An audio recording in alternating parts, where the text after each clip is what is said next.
আগামী জাতীয় সংসদ নির্বাচনে আওয়ামী লীগের ভোটাররা কাদেরকে ভোট দিবে এই নিয়ে একটি ঝামেলা বেঁধেছে।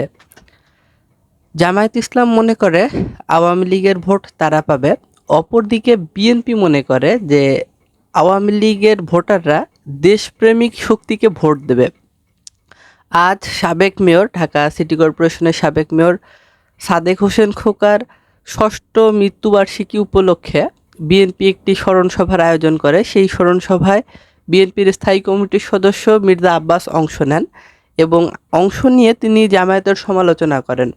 জামায়াত পতিত স্বৈরাচারকে ফিরিয়ে আনার চেষ্টা করছে, তাদেরকে আশ্রয় দিচ্ছে, প্রশ্রয় দিচ্ছে, পৃষ্ঠপোষকতা দিচ্ছে এবং জামায়াত মনে করে যে আগামী নির্বাচনে আওয়ামী লীগের ভোট জামায়াত পাবে, এমনটি জামায়াতের ধারণা।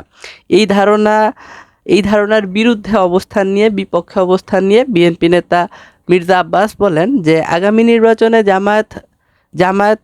আওয়ামী লীগের ভোট জামায়াতের বাক্সে যাবে না, বরং আওয়ামী লীগের লোকজন দেশপ্রেমিক রাজনৈতিক দলকে বেছে নেবে। অর্থাৎ তিনি পরোক্ষভাবে বলার চেষ্টা করেছেন যে তারা বিএনপিকেই বেছে নেবে এবং আওয়ামী লীগের ভোট বিএনপির বাক্সে পড়বে, এমন প্রত্যাশা রেখেছেন এই বিএনপি নেতা।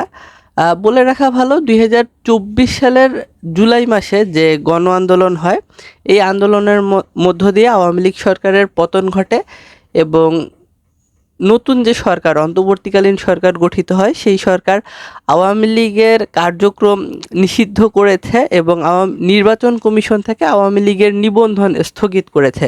অর্থাৎ সরকার কার্যক্রম নিষিদ্ধ করেছে, অপরদিকে নির্বাচন কমিশন নিবন্ধন স্থগিত করেছে এবং আওয়ামী লীগের বিরুদ্ধে আন্তর্জাতিক অপরাধ ট্রাইব্যুনালে বিভিন্ন ধরনের এক মামলা রয়েছে। সেই সকল মামলায় আওয়ামী লীগের বিচার চলছে। আওয়ামী লীগ সভানেত্রী শেখ হাসিনার বিরুদ্ধে মানবতা বিরোধী অপরাধের বিচারের রায় এই চলতি নভেম্বর মাসেই ট্রাইব্যুনাল রায় ঘোষণা করবে বলে তারিখ নির্ধারণ করেছে।